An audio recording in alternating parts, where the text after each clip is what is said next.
At the wedding that was supposed to be the talk of the town, there were two grooms.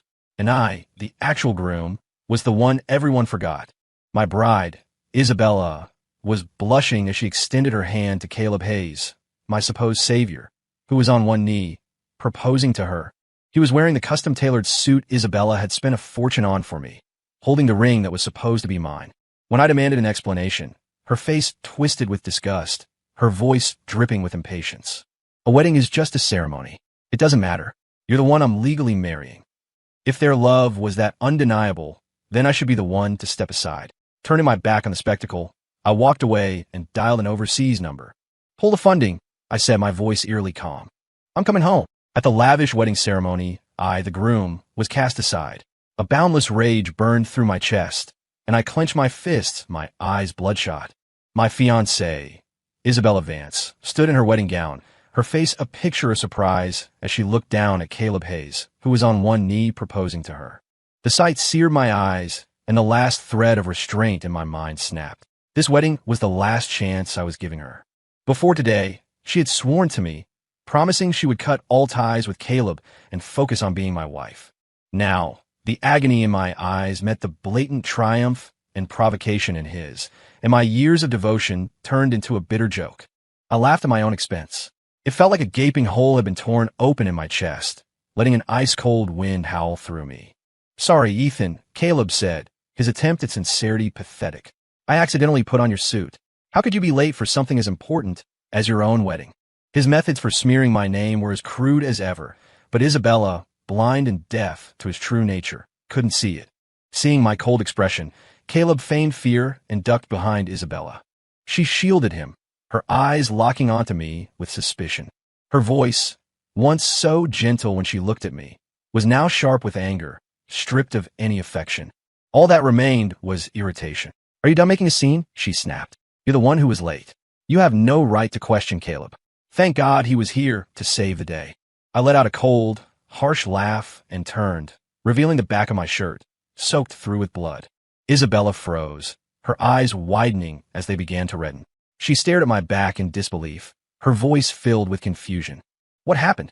When my gaze shifted pointedly to Caleb, who was struggling to maintain his composure, Isabella's brow furrowed. That's impossible, she blurted out. Seeing his chance, the manipulative bastard played the victim. He probably just splashed some fake blood on himself to make an excuse for being late, he said, his face a mask of innocence. Is that so? I countered. I was mysteriously attacked from behind, knocked unconscious. That's why I was late. I wonder if the real culprit would be scared if I filed a police report. Caleb's face went pale, his eyes darting away, unable to meet my gaze. Enough. Isabella cut in. I already agreed to let Caleb clean up your mess. I believe he's innocent. As soon as the words left her mouth, Isabella took Caleb's hand in front of everyone, signaling for the ceremony to continue. And I, the real groom, became a mere spectator at my own wedding. Because Caleb had once saved her life, she was always at his beck and call, acting more like his wife than my fiancée. Fine, I grant them their wish. This time, I didn't even bother to question her. My heart had turned to ice. Since she didn't cherish our 7-year relationship, why should I cling to it? As the thought crossed my mind, a sharp pain pulsed from the back of my head where I'd been hit. I had risked my life to get here, and her response was to let another man take my place without a single thought for my safety. It was all one-sided, my delusion. Just as I was about to leave, a line of security guards blocked my path. Hold him down, Isabella commanded, her voice cold. Make him watch what happens when he defies me. Struggling was useless. The guards forced me to my knees at the feet of Isabella and Caleb, forming a grotesque triangle. The guests below erupted in laughter at the dramatic scene. Hilarious. The kept man thinks he has a backbone. If it weren't for Isabella supporting him all these years, he'd be begging on the streets. Or maybe some rich cougar would have picked him up as a pet she could beat whenever she wanted. Isabella gave him so much respect, and he still tried to run from his own wedding. He needs to be taught a lesson. Hearing this, a satisfied smile spread across Isabella's face. She bent down, grabbing my chin, her tone dripping with contempt. Be a good boy, Ethan. You should be thanking Caleb for saving this wedding. How could she humiliate me like this? A tear escaped the corner of my eye, and I started to laugh, my whole body shaking. Seeing my almost maniacal state, Isabella looked away, unfazed. She made me watch as she and Caleb exchanged rings, embraced, and shared a deep kiss amidst a storm of applause, my own furious shouts lost in the noise. Caleb saw the anguish in my eyes and pulled her even tighter, his gaze a final, triumphant challenge. Isabella waved a dismissive hand at the guards. "Let him go," she ordered, her voice like ice. "Behave for the rest of the night. You can make it up to us by taking the drinks for us, and I'll forget about you being late." I suppressed the inferno in my heart. All I wanted was to get out of there. My soul, riddled with 1,000 wounds, was exhausted. I tried to walk away, but Isabella blocked me again. "Did you not hear me?" My gaze, colder than a winter night, fell on their intertwined hands. A mocking sneer formed on my lips. The illegitimate daughter and the homewrecker. A perfect match. Do the world a favor and lock yourselves away so you don't ruin anyone else. My words made both of them flinch. Isabella, livid, pointed a finger at my face. "Why do you have to be so petty? The wedding is just a meaningless ceremony. The only man who will ever be my legal husband is you, Ethan Shaw." Seeing me cornered, Caleb's eyes lit up with victory, and he quickly added fuel to the fire. "Isabella's right. The wedding is just for show." He leaned in, a smug look on his handsome face. "If you're still angry, you can hit me to let off some steam." He presented his cheek to me. I smirked and obliged, landing a crisp, resounding slap across his face. Caleb stared at me, stunned, his cheeks swelling instantly. A flash of venom crossed his eyes before he forced a pained smile. Seeing him get hit, Isabella flew into a rage and swung at me. But after everything that had happened, I saw her for what she was: cold, heartless. There was nothing left to lose, and I wasn't about to take another blow. I dodged her slap, meeting her shocked gaze. With a slight tug at the corner of my mouth, I turned and walked out of the ceremony. Her threat followed me. "If you take one more step out that door, we're through." She had always used our relationship as leverage, confident in my love for her. But now, I was leaving her world. The love she used as a weapon was worthless to me. I had given up my family to be with her, spending 7 years in this city, devoted to her every need. In return, her friends and family mocked me, calling me a kept man, a leech who lived off a woman. This time, I was really leaving. I dialed the familiar number again. Swallowing the lump in my throat, I forced a light tone. "Pull the funding. I'll be out of the country as soon as possible." In 3 days, I would disappear from Isabella Vance's world forever, never to be seen again. After getting my head wound treated at the hospital, I returned to the wedding suite I had decorated myself. Pushing through the pain and exhaustion, I began to throw away everything that belonged to me, just as I had been thrown away. Soon, there would be no trace of me left in Isabella's world. Late at night, I was curled up on the sofa, burning with fever. As I struggled to get up to find the light switch, the front door, which had been shut tight, swung open. 2 figures stumbled in, their panting and moans tangled together in the darkness. Even though I had worn my heart, seeing them, seeing her, was a betrayal that physically hurt. For 7 years of dating, 5 years of living together, I had never touched her. I wanted to save that intimacy, that sign of ultimate respect, for our wedding night. And her? She couldn't wait to bring another man into our wedding suite. The irony was suffocating. I flicked on the lights and applauded slowly, my voice cutting through their shock. What a performance. Truly, a spectacular show tonight. Isabella's face went white, being caught in such a private moment. Even her thick skin couldn't handle the shame. Her lips trembled, her face flushing from pale to crimson. Caleb wrapped his arms around her protectively, then glared at me with pure hatred. "She broke up with you, Ethan. This is her home. Get the hell out." The sight of them had my stomach churning. Isabella, her nose red from crying, spoke words that chilled me to the bone. "You've loved me for so many years. Can't you tolerate this one little thing?" she pleaded. "Where would you even go if you left me? Just be a good boy. In a little while, we'll go get our marriage license.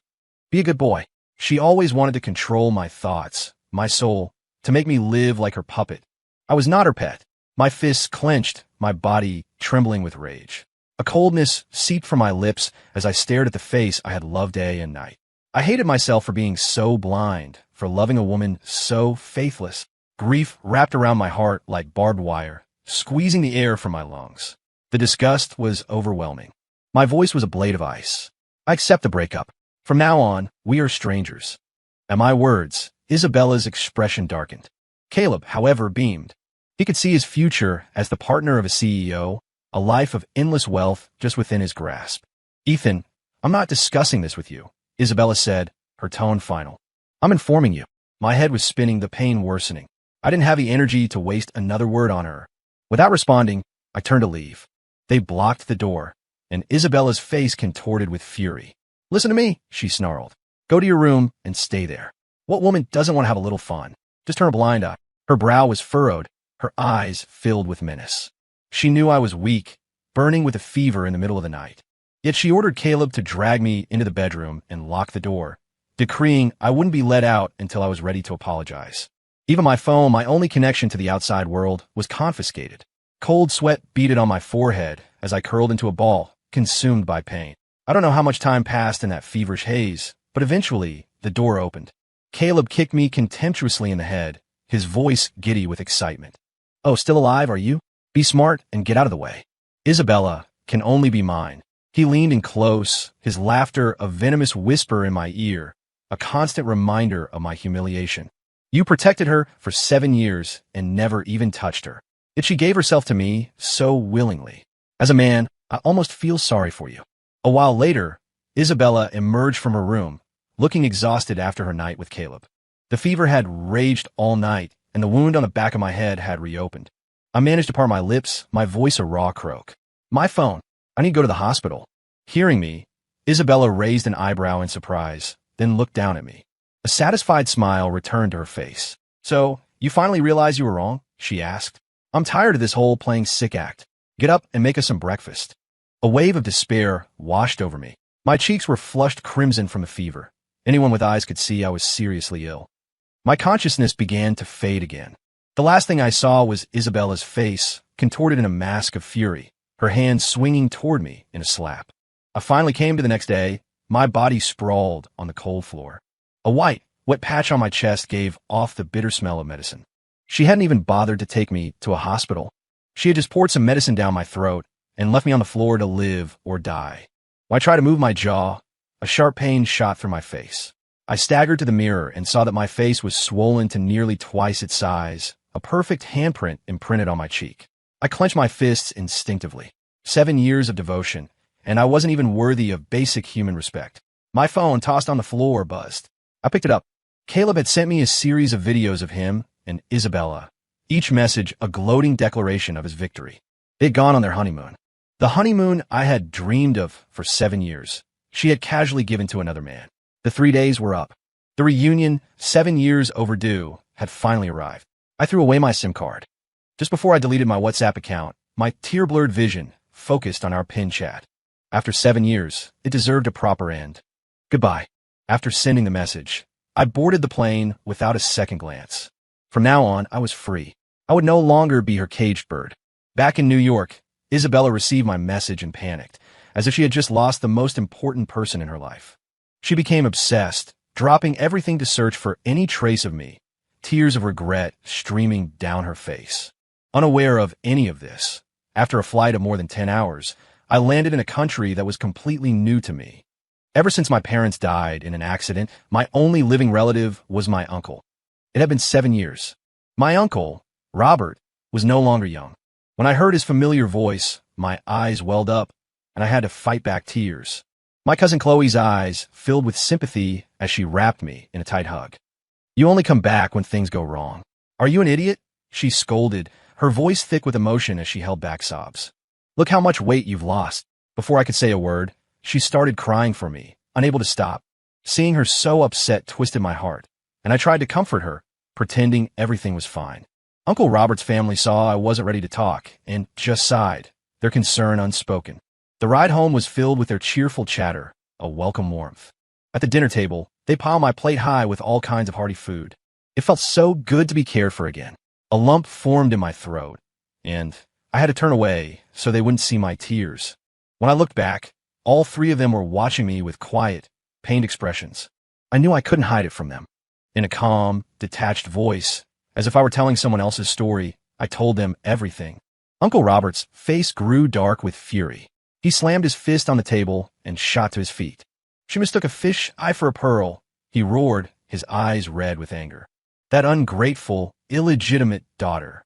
If it weren't for my secret backing all these years, do you think she could have secured her position as CEO of Vance Corp? His voice boomed. "Ethan, she knew she'd be nothing without you, and she still dared to humiliate you like this. It's unforgivable. What I told him next sent him into an even greater rage. All I had done for Isabella, she had never known. My uncle scolded me for being so foolishly in love, warning that such devotion would only lead to unbearable pain in the face of betrayal. I had protected her with all my heart for so many years. This time, I wouldn't help her anymore. She didn't treasure my unconditional love, but she fell head over heels for Caleb's calculated affection. A few days later, Uncle Robert dragged me to the hospital for a full checkup. When the results showed I was mildly malnourished, he slapped me lightly on the back of the head. "You need to get yourself healthy," he said, his tone a mixture of frustration and affection. "I'm putting you in charge of the subsidiary. You're a top Wharton grad, for God's sake. You let love rot your brain and waste all that talent. If you ever do something this stupid again, I'll skin you alive." I just smiled, patting his shoulder. I promised him I wouldn't be a fool ever again. Isabella Vance didn't deserve my love. A month and a half later, I had adjusted to the time difference and my new role as president of the subsidiary. The busy schedule helped me forget, but my peace was short-lived. The NYPD had contacted me through the embassy. My fiancée, they said, was searching the world for me. I refused to disclose my location several times, until Isabella, accompanied by an embassy official, cornered me at the office. She looked exhausted. Her usual flawless makeup was gone, revealing a pale, tired face. The moment she saw me, her eyes lit up with a spark of joy. She grabbed my hand without asking. "How could you leave without a word?" she complained. "We can have another wedding. Just come home with me." Caleb was with her. Though I knew he wished I would vanish from the face of the earth, he put on a show of excitement, gripping my shoulder like we were old friends. "Stop being childish, man," he urged. "Isabella hasn't been eating or sleeping. She's lost so much weight looking for you." Their hypocrisy was almost comical. If they were so concerned, why would they have left me burning with a fever, only to pour medicine down my throat and slap me? I rejected them without a moment's hesitation, my voice flat and cold. Isabella looked at me as if I'd told the world's most absurd joke. Her eyes widened, and then her expression shifted to one of pure rage, as if I had committed some unforgivable crime. Her voice became shrill. "How can you refuse me? Without me, you have no family left in this world. Can you really stand that loneliness?" She was using my parents' death as a weapon, preying on my vulnerability. It was pathetic that I had been blinded by a false love for so long. As she spoke, tears streamed down her face. Caleb pulled her into his arms, wiping her tears with a tender expression. Just as I was about to speak, a powerful voice boomed from down the hall. "He's got me, his uncle. And who the hell are you?" "Just some illegitimate daughter who can't be brought out into the light." Uncle Robert appeared, flanked by several imposing bodyguards. At the words "illegitimate daughter," Isabella's crying hitched for a split second. She looked up at my uncle, her face pale, then shot a wounded, innocent look in my direction. I suppressed the coldness in my eyes and quietly said, "Uncle." He gave me a reassuring glance and stepped in front of me, shielding me. He was worried I still had feelings for her, that her presence would reopen the wounds that had just begun to heal. Sleeping with another man, swapping grooms at your own wedding, trying to have it both ways, and enjoying the thrill of making men fight over you. Uncle Robert spat, his voice laced with contempt. "You couldn't be any cheaper." His anger grew with every word he threw at the faithless woman standing before him. He was fighting my battle for me. I watched coldly as the ugly truth was laid bare, leaving them stunned and speechless. Isabella's face was a kaleidoscope of colors, white, then red. It was quite a show. Cornered, she glanced at me and tried desperately to explain. "No, it's not like that. I was just repaying a debt. I'm not as horrible as you think." Her last words were barely a whisper. So, she did have a conscience after all. After sleeping with Caleb right in front of me, she still had the nerve to claim she was just repaying a debt. She looked away, unable to meet my uncle's piercing gaze. I stared at her, my voice devoid of any emotion. I made myself clear. We're through. We will never see each other again. Who you like, who you love, has nothing to do with me. My voice dropped lower, colder, and using the title of fiancé to look for me just makes me sick. Now be smart, take your boy toy, and get out. We don't welcome trash like you here. My merciless words drained the color from her face, and she lowered her eyes in shame. A moment later, she looked up at me with pleading eyes, then her knees buckled, and she fell to the ground at my feet. She gripped the fabric of my pants, sobbing. "I do love you, Ethan. Caleb is just my savior. Everything I did was to repay my debt to him," she cried. "He has depression, and his lifelong dream was to have a wedding. You were late, so I let him take your place to finish the ceremony." Everyone was watching. I had a save face. I scoffed and shook her hand off, my patience worn thin. Stop using me as an excuse for your cheating. You disgust me. Get out. My heart pounded in my chest. I was seeing red, afraid I would lose control and slap her across the face. The moment I turned my back, the sound of slapping echoed behind me. One slap after another. Isabella, her face a mask of despair, was hitting herself without hesitation, trying to beg for my forgiveness. But even if she dropped dead in front of me today, I wouldn't turn back. The air was thick with tension, punctuated only by the dull thud of flesh hitting flesh. Isabella's face was already swelling, visible even from a distance. Everyone makes mistakes, she pleaded, her voice hoarse. Please, just forgive me this one time. Self-harm was her go-to move for getting forgiveness. The first time I caught her with Caleb, she had done the same thing. I'd lost count of how many times she'd apologized like this. My impassive expression finally seemed to break through to her. It was clear she couldn't understand why. This time, her pleas and self-flagellation elicited no sympathy, not even a flicker of emotion from me. One wedding had shown me the truth of her feelings. Her desire to have everything her way had frozen my heart solid. Uncle Robert signaled for the bodyguards to remove her. She struggled wildly, screaming words of love and devotion, but I couldn't bring myself to believe them anymore. In the end, she and Caleb were dragged away like a pair of stray dogs. My uncle shot me a sly wink. I waited until she'd slapped herself a few times before having them thrown out, he said with a sigh. I had to vent some of my anger. Thinking about what you went through, I was afraid I'd lose my temper and teach her a lesson myself. It's good that you don't feel sorry for her. Even if it's just numbness for now, it's better than wasting your whole life. My eyes stung. I understood his intentions. He was afraid I was still in love with her, which is why he hadn't stepped in himself. Since I had decided to let go, I would not look back. For 3 straight days, Isabella and Caleb camped outside my office building. It was laughable. She was begging for my forgiveness while bringing her lover along. Without the filter of love, I was seeing for the first time just how pathetic she truly was. I took the private elevator down to the underground garage. Just as I started the car, Isabella appeared out of nowhere, standing in front of my car with her arms spread wide. Her lips moved, her expression a careful mix of appeasement and pleading. But I had no desire to hear her deceitful explanations. I slammed my foot on the gas, the car lurching toward her. Her terrified face grew larger in my windshield. She had clawed her way to the top of Vance Corp. She wasn't about to die here.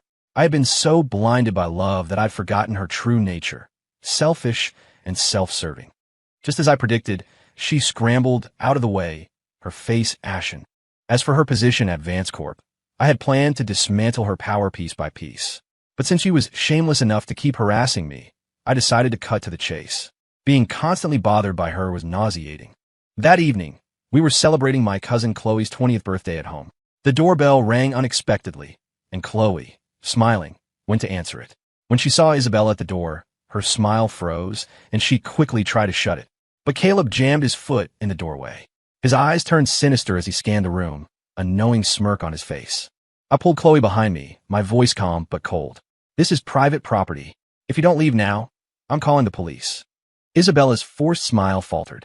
She fell back on her old trick, kneeling at the doorway, tears of regret streaming down her face. Ethan, I know I was wrong, she cried. Please, just come home with me. I let out a cold laugh and gestured toward the smirking Caleb. Take your dog and get lost. Instead of wasting your time here begging for my forgiveness, you should go back to the States and do some digging. Find out if your so-called savior really is who he says he is. My words made Isabella's expression change. No, that's not it, she explained hastily. Caleb was just worried about me coming here alone. What are you trying to say? Are you suggesting he would lie to me? I just want you to forgive me. Why do you have to keep bringing this up? Her shamelessness was so astounding it made me laugh.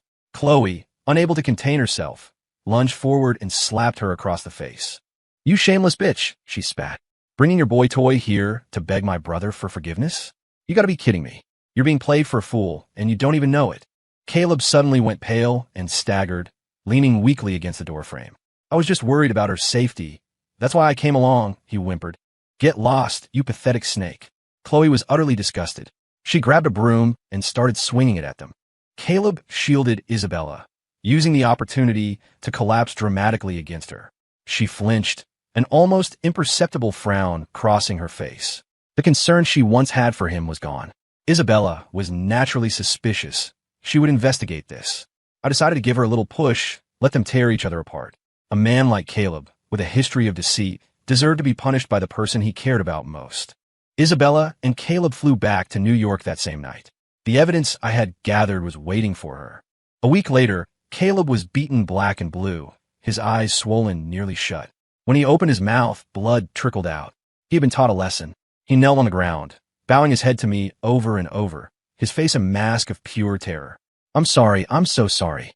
His scheme, hiring thugs to attack me so he could stage a heroic rescue, had finally been exposed.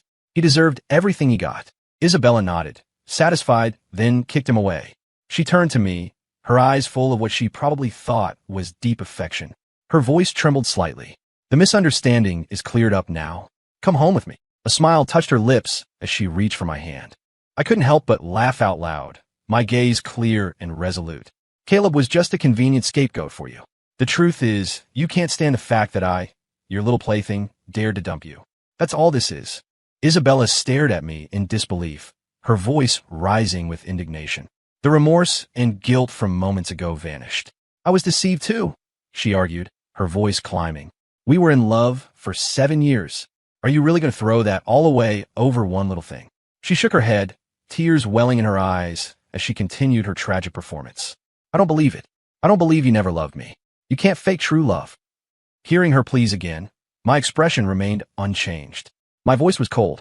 When you truly love someone, you trust them unconditionally. You love them without reservation. But your love is filled with lies and deceit.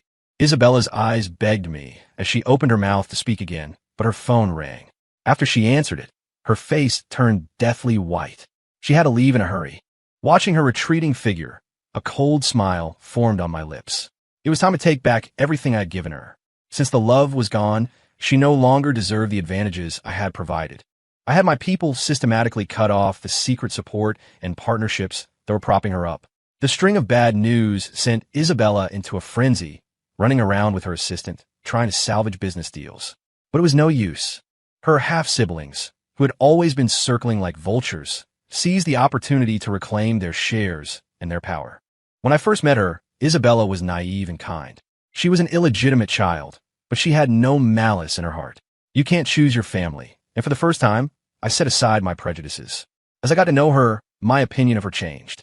Her legitimate siblings, however, constantly tormented her, nearly costing her life on several occasions. My heart softened, and I asked my uncle to use his connections to help her secretly. I helped her for 7 years, and with each passing year, her love for me dwindled. Then Caleb, the fake savior, appeared, and she was no longer the Isabella the first had loved. She had become no different from the power-hungry socialites who would do anything to get ahead. Perhaps sitting on her throne for so long made her forget the path she took to get there. She grew impatient with me, seeking excitement elsewhere. Even without Caleb, there would have been countless others. The next time I heard news of Isabella was 2 months later. She had lost the battle for control of Vance Corp. As an illegitimate daughter with no more value, she was kicked out of the family. She was no longer the high and mighty CEO. Her status as an illegitimate child was exposed, and she became the object of public scorn. It was a taste of her own medicine. The humiliation I felt at our wedding, being mocked by all those people, she deserved to feel that. Seeing that I had finally moved on from my past relationship, Uncle Robert was eager to set me up on blind dates. I tried to refuse, but he was insistent. I sighed and agreed, figuring I would just go through the motions. After finishing dinner with a potential match, I came face to face with the last person I expected to see. Isabella. She looked disheveled and utterly exhausted, a far cry from the imperious woman I remembered. The moment she saw me, her dull eyes lit up. Ethan, she said, her voice cautious and eager to please. I finally found you. I've been waiting here for days. It's so hard to get a moment with you. She rubbed her hands together and laughed awkwardly, inching closer. I caught a sour smell and instinctively took a step back. Seeing my revulsion, Isabella, who had always been so proud, flushed a deep red. If you know what's good for you, you'll stay away from me, I said coldly and turned to leave. Her voice was filled with panic and a hint of desperation. Her shoulders slumped. She grabbed my arm, refusing to let go, and once again, she threw away her pride and knelt at my feet. Her face was pale as she begged, "Please, just give me some money. I spent everything I had to fly here to find you." The little cash I had left was stolen. If I don't see you, I'm going to starve to death on the street. For the sake of the 7 years we had, just treat me like a beggar. Give me something, anything. Seeing my hesitation, a flicker of hope ignited in her eyes. She tightened her grip on my arm. A lump formed in my throat, a strange mix of pity and sorrow. I looked away, pulled a couple of bills from my wallet, and dropped them on the ground. From this moment on, whether she lived or died had nothing to do with me. When I got home, Uncle Robert was waiting, eager for gossip.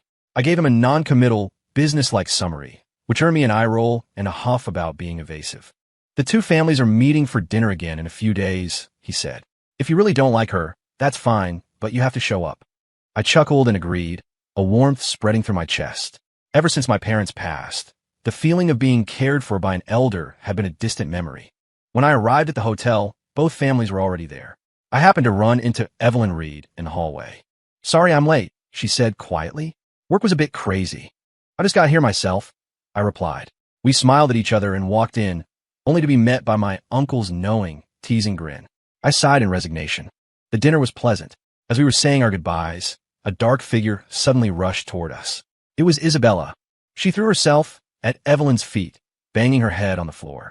Please, I'm begging you, leave him alone, she shrieked. We were together for 7 years.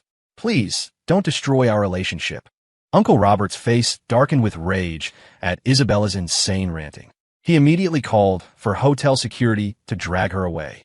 Isabella's hair was a mess, her eyes bloodshot. She pulled a knife from her coat. She had lost everything, while I had transformed into someone completely out of her reach. The psychological imbalance was too much for her to bear. Anyone comes near me, I'll stab them, she screamed. Ms. Reed, Ethan is all I have left in this world. Please don't take him from me. You have loving parents, a wealthy family. I have nothing. Her expression was one of utter desolation, but her dead eyes were once again filled with a possessive love for me. A love I no longer wanted or needed. Rage shot through me. The audacity of this woman was unbelievable. Her frantic, head-kowtowing display had terrified Evelyn, who was now pale and hiding behind her parents. I strode forward and yanked Isabella up from the floor, positioning myself to block her view of Evelyn. My eyes blazed with fury. She was deliberately trying to sabotage this. Evelyn was an innocent bystander, and I wouldn't let her be dragged into this mess. My voice was low, each word a threat. What the hell do you think you're doing? My tone seemed to snap her out of her frenzy for a second. She shot a venomous glance at Evelyn. Then her eyes filled with tears, her voice trembling uncontrollably. I'm the only one who deserves you, she sobbed. I won't let you love another woman. I'll kill them. Isabella smiled at me, a demonic, twisted grin. Her words sent a fresh wave of fury through me. I had held back, shown her mercy for the sake of our past, but she had taken my compassion for weakness. Fine. When she saw me signal for the security guards to come and throw her out, tears of regret streamed from her eyes. She pressed the knife against her own wrist. Don't come any closer, she threatened. I swear I'll die right here in front of you. You'll have to live with the guilt for the rest of your life. I remained silent, and a flicker of panic crossed her bloodshot eyes. I raised an eyebrow, a cold smile on my face. Go on. What are you waiting for? I thought you wanted me to live with guilt for the rest of my life. Isabella's hand trembled, and the sharp blade sliced into her skin. A line of bright red blood welled up. The pain made her face go pale. I just smiled. Keep going, I urged, my voice like ice. Don't stop. She never expected me to be so ruthless. She bit her lip and cut herself again. Seeing that the standoff wasn't working, she dropped to her knees at my feet again, tears falling silently, her head bowed in shame. Her expression became numb. What do I have to do, she mumbled, to win you back? I looked down at her, my voice final and absolute. It's impossible. I waved my hand in disgust, and the guards dragged her away. I never wanted to see her face again. After escorting Evelyn and her family out, Uncle Robert clapped me on the back, laughing heartily. My nephew has finally broken free, he boomed. From here on out, life is only going to get better. The incident with my ex-girlfriend, oddly enough, sparked Evelyn's curiosity. We started meeting up for dinner and spending more time together. Our feelings for each other grew stronger. After a year of dating, both our families began pushing for us to get married. Evelyn and I just looked at each other and smiled. We agreed. The wedding was perfect. There was no mockery or scorn, only sincere blessings. In just 1 year, I had ended a 7-year relationship and found a new one. For the first time, I understood what a healthy, normal love felt like. Our life together was sweet and happy. As for Isabella, I heard the Vance family had brought her back to the States. She was married off to a business partner to seal a deal.